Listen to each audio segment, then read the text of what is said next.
Sa punto namang ito, makakausap natin ang isa sa mga nagpetisyon sa Korte Suprema na si dating COMELEC Commissioner Gus Lagman. Magandang tanghali po, Ginoong Lagman. Si Mariz Umali po ito. Magandang umaga naman sa iyo, Mariz. Una po sa lahat, ano po yung masasabi ninyo? Ngayong kinatigan na po ng Korte Suprema ang petisyon ninyong ipawalang bisa ang kontrata ng COMELEC at Smartmatic TIM. Siyempre masaya kami kasi naitama yung pagkakamali. Hindi naman kasi dapat talaga negotiated bidding yun eh. No? Dapat talaga yun, nagkaroon ng public bidding. Dahil meron tayong procurement laws eh. Dapat sinunod yun. No? Tama, masaya kami doon. At ano po ang magiging susunod ninyong hakbang? Ano po ang posibleng maging implikasyon nito ngayong malapit na po ang election 2016? Ang implikasyon maganda.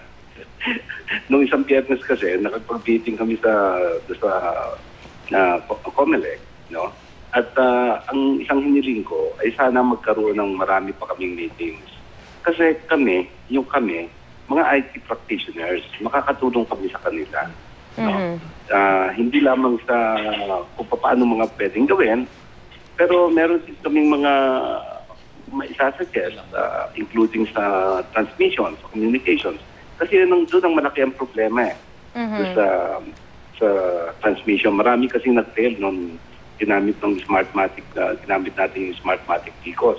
Noong 2010, 9% hindi nakatransmit. Noong 2013, 23% ng PCOS machines hindi nakatransmit, no? So, yun ang isang kailangan tuunan talaga ng ating efforts, no? So, yun. Pagkatapos, siyempre, masaya din kami dahil ngayon, mas magiging receptive ang COMELEC doon sa amin sinasuggest na solusyon na mas transparent. Maaari niyo po bang ipakipaliwanag kung ano yung mga sinasuggest ninyong mga solusyon na mas mainam? At nabanggit niyo rin po na sa iba pang mga interview sa inyo na meron kayong itinutulak na alternatibong voting system, ano? Maaari niyo po bang ipaliwanag yung detalye nitong alternative voting system po na ito? Sure. Alam mo sinasabi ng ating batas, kailangan yung ating election transparent. Okay? Nung ginamitan natin ng PCOS sa presinto, naging secret ang vote counting. Naging secret. So, hindi natin nakikita. Dapat yan transparent. No? Ngayon, yung basic system, manual ang precinct counting, pagkatapos automated ang canvassing. Kasi yung canvassing ang malaking problema eh. Nung araw kasi, nung pure manual, 5 to 12 hours lang yung manual counting ng presinto. Yung canvassing, inaabot ng 25 to 40 days. So, na doon talaga ang malaking problema at doon nangyayari yung dagdag bawas. Ngayon, pag tinalik natin sa manual ang counting sa precinct, babalik din ang transparency. Ngayon, meron kami idinagdag na madadagdagan pa ang pagka-transparent ng ating eleksyon. Ang sinasuggest namin, habang nagpipilang manually, nagtataras, sasabayan ito ng laptop count na nagtataras din.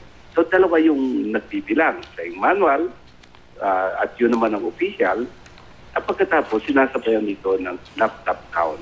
Pagkatapos ng bilangan, pwedeng gamitin, yun nga pala, habang nagsibilang, yung laptop naman nakakabit sa isang projector.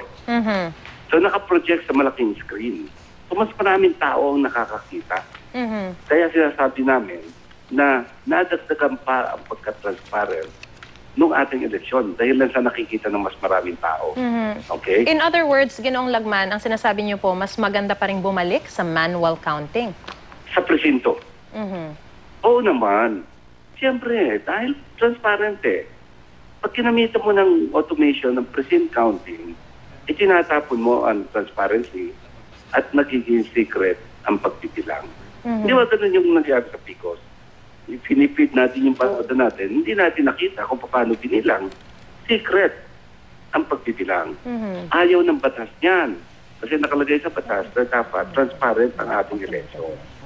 Yan ang dahilan kung bakit ang mga developed countries like Germany, Netherlands, Ireland, Australia, ipinalik nila ang pagpipilang sa presinto. Kasi mas transparent daw yon.